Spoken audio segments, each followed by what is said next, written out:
Every school has a version of this story. The kid who stayed too late, the hallways that felt different after everyone went home, and a teacher who smiled just a little too wide. Shane thought geometry tutoring was just gonna take an hour. He thought he was gonna be home for dinner. He thought the worst thing about his Tuesday was gonna be quadratic equations. Shane was wrong about all of it.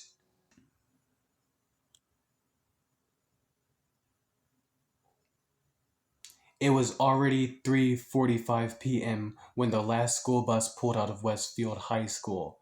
Most students were already gone, their backpacks swinging, their phones out, thinking about everything except for school. But not Shane. Shane was 16 years old, a janitor, and one of the smartest kids in his class, genuinely. Math came easy to him. Science came easy to him. Most things came easy to him. But geometry, specifically the new unit in geometry proofs, has been giving him a hard time for 2 weeks straight. So when the new substitute teacher, Miss Daisy, offered to stay after school to help him work through it, Shane said yes without thinking twice. Miss Daisy had only been in Westfield High School for 3 days. Nobody knew about her. She had appeared on Monday morning with a warm smile, a soft voice, and a grade book that had already been filled out before she even met one student. The other students found her a little strange but harmless. She's the type of teacher you'd forget about by the time you get home. But Shane knew nothing about her until she noticed him. Shane dropped his backpack by the front desk of room 214 and pulled out his textbook. Okay, so the proofs are the part that's killing me. Like, I get the concept, but I just can't get the steps in the right order. Oh, that is perfectly all right, Shane. That is exactly why I am here. You know, I have been watching you in class this week. You are sharp, very sharp. I mean, not at geometry, apparently. Geometry is just a puzzle, and puzzles are no match for a mind like yours. I have a feeling you can solve almost anything when you put your attention to it. They worked through two problems together. Miss Daisy was patient, dress she knew exactly what she was doing. And slowly, Shane started to relax. And that was her first mistake, letting him relax. Because relaxed people stop paying attention.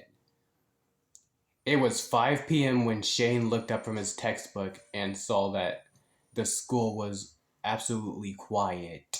No voices in the hallway, no distant sounds of a janitor pushing a cart, no humming of a cafeteria 2 floors down.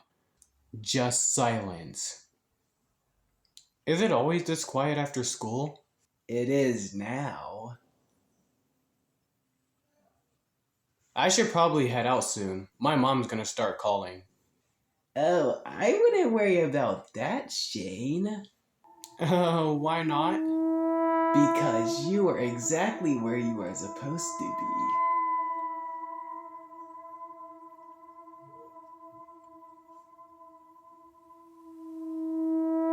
Shane closed his textbook and stood up. Okay, I'm just gonna grab my stuff, and he turned towards the door and reached for the handle. It did not move. He tried again. Nothing. The door's locked. Yes, it is. Why is the door locked, Miss Daisy? Security system, sweetheart. The building locks down automatically at 5 o'clock. Every doors, every windows, every exit, it is perfectly safe. Nothing else can get in or get out.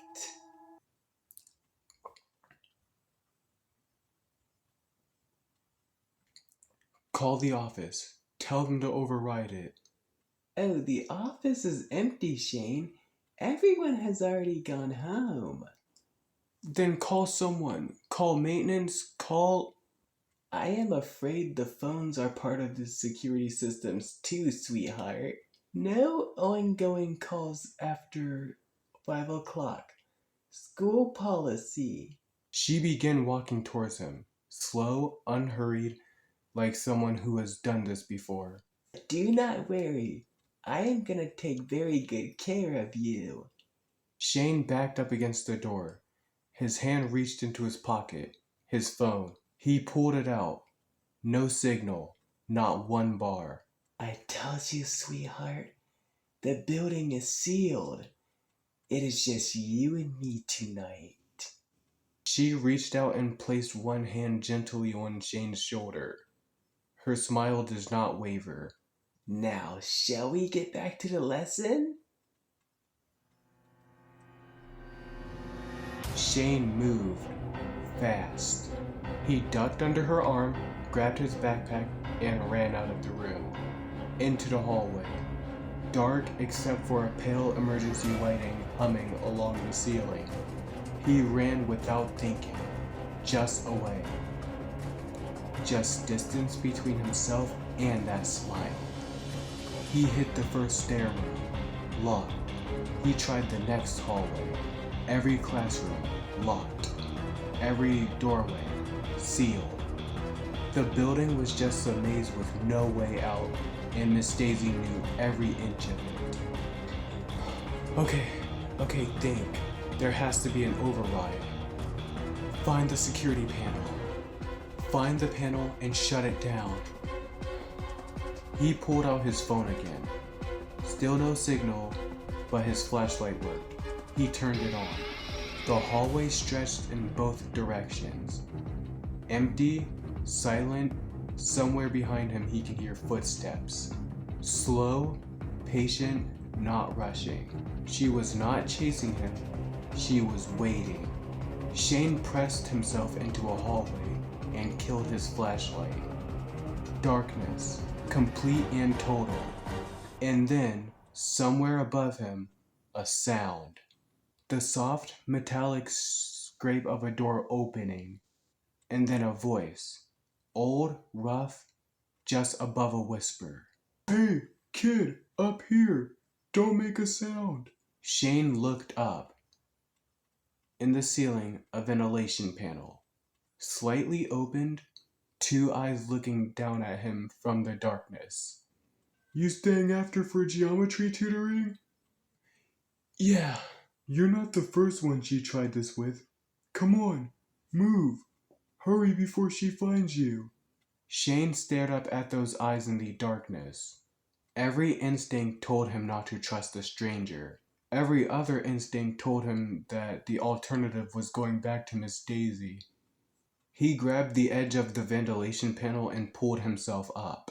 Then, from somewhere in the hallway below, the soft sound of footsteps stopped. Oh, Shane, I know where you're going. I know every room in this building, sweetheart. Somewhere in the darkness, another voice. Young, female, terrified, but holding it together. Who are you? What is happening? Why are all the doors locked? Shane turned. In the ventilation slot beside him, a girl he has never seen before. Eyes wide, jaw tight, scared but not falling apart. Shane stared at her. She stared back.